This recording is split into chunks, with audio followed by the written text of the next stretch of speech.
Hello, everyone. Welcome to Watch the News. It is May 5th, 2026. And ladies and gentlemen, it's been revealed that Deco had a meeting behind closed doors with the agents of Anthony Gordon. I'm going to tell you what happened during that meeting. Also, Chelsea closing the doors on the sale of Joao Pedro. And as such, Barcelona now have a new option B since it looks like Joao Pedro will not be happening. We have a lot to discuss, so let's begin.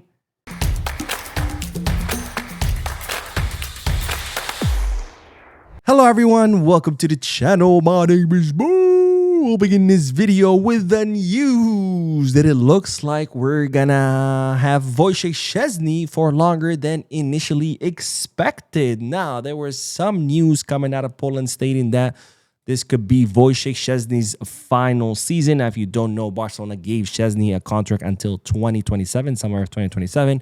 But given that, well, he has a secondary role or no role at all, honestly, because he's barely gotten any minutes. The only time he's played was those 6 matches when Joan Garcia got injured. It looked like maybe Szczesny could leave early. He could leave this summer, 1 year before the expiration of his contract, especially since there is a clause in his contract that if Barcelona pay him, I think it was 2 or 3 million euros.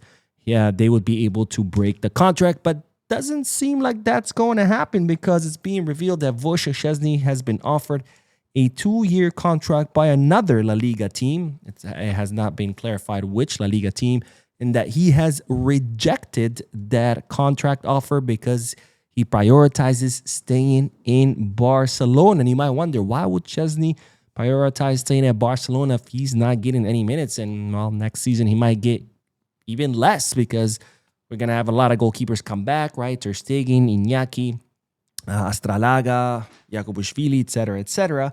Well, it seems that at this stage of his career, Wojciech Szczesny values happiness and family life over chasing minutes somewhere else. So he's happy staying at Barcelona, whether he's the second goalkeeper, third, fifth, 10th, because after all, his family is happy living in the city of Barcelona. And even I think one of his kids is currently training in La Masia. So he's happy with staying at the city, not relocating his family in search of minutes, even if it means him getting 0 minutes at Barcelona.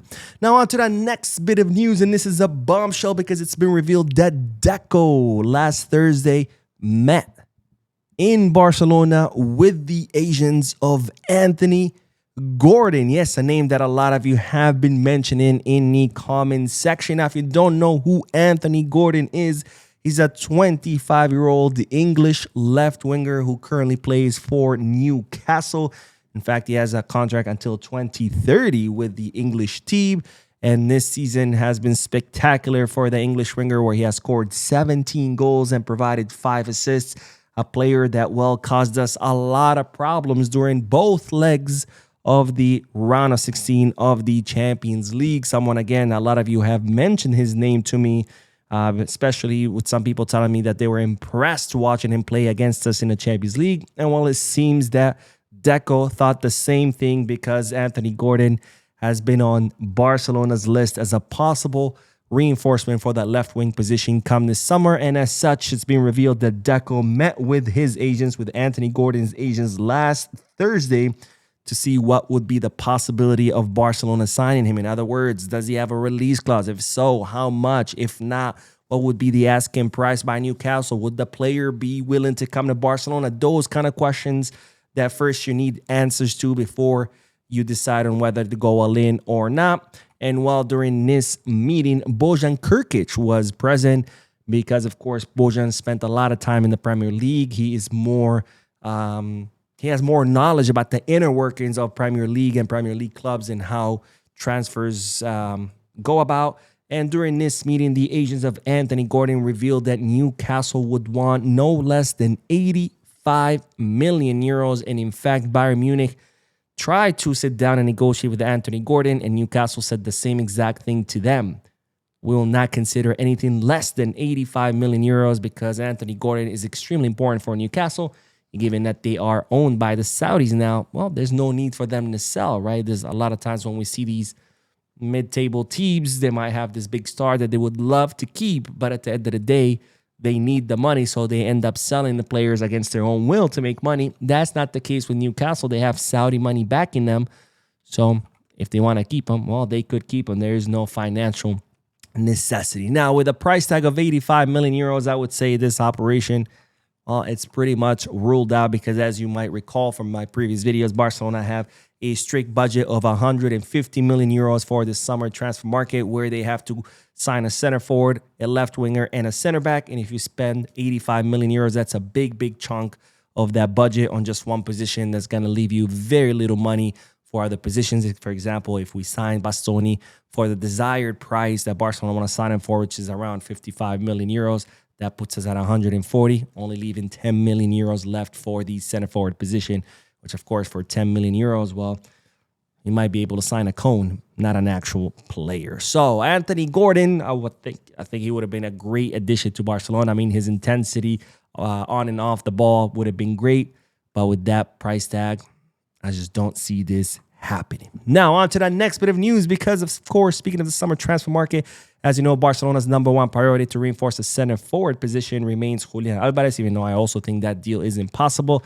But in case that deal doesn't go through, which is exactly what I think what's going to happen, Barcelona had selected Joao Pedro as the option B, the 24-year-old Brazilian center forward who currently has a contract with Chelsea until 2033. Someone at Barcelona believe he would be a strong fit for Flick's system, especially since he's a forward that's capable of adapting to different roles. Well, it seems that this will not happen either, because Chelsea have closed the door on the transfer of Joao Pedro to Barcelona or to any other clubs, because he is a highly valued player at Chelsea. He's considered a key part of their project, a player that just arrived this past summer and one of the few players who's actually performing for Chelsea.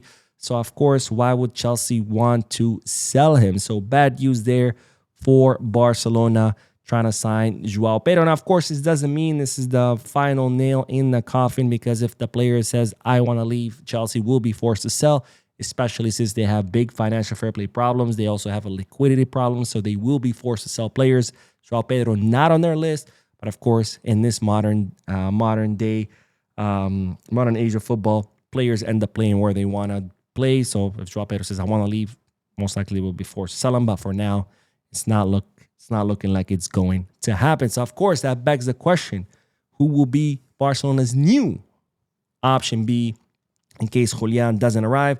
And well, Barcelona are now considering the signing of Goncalo Ramos, a 24-year-old center forward currently playing with PSG. Has a contract with the Parisian club until 2028. PSG signed him from Benfica back in 2024 for 65 million euros.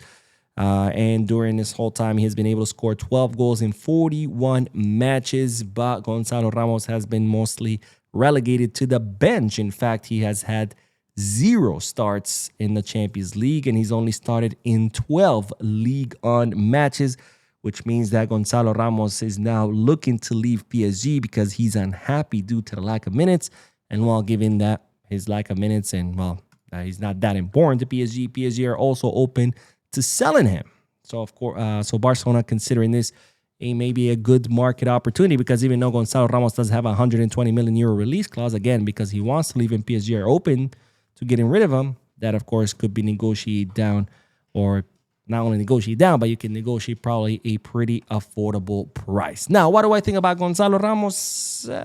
Here's the thing. PSG don't really have a center forward, and if this guy couldn't earn a center forward position, being a center forward in a team that doesn't have a center forward, that kind of worries me. Also, the fact that Goncalo Ramos hasn't been able to win a starting role under the Luis Enrique system, which is very similar to that of Hansi Flick.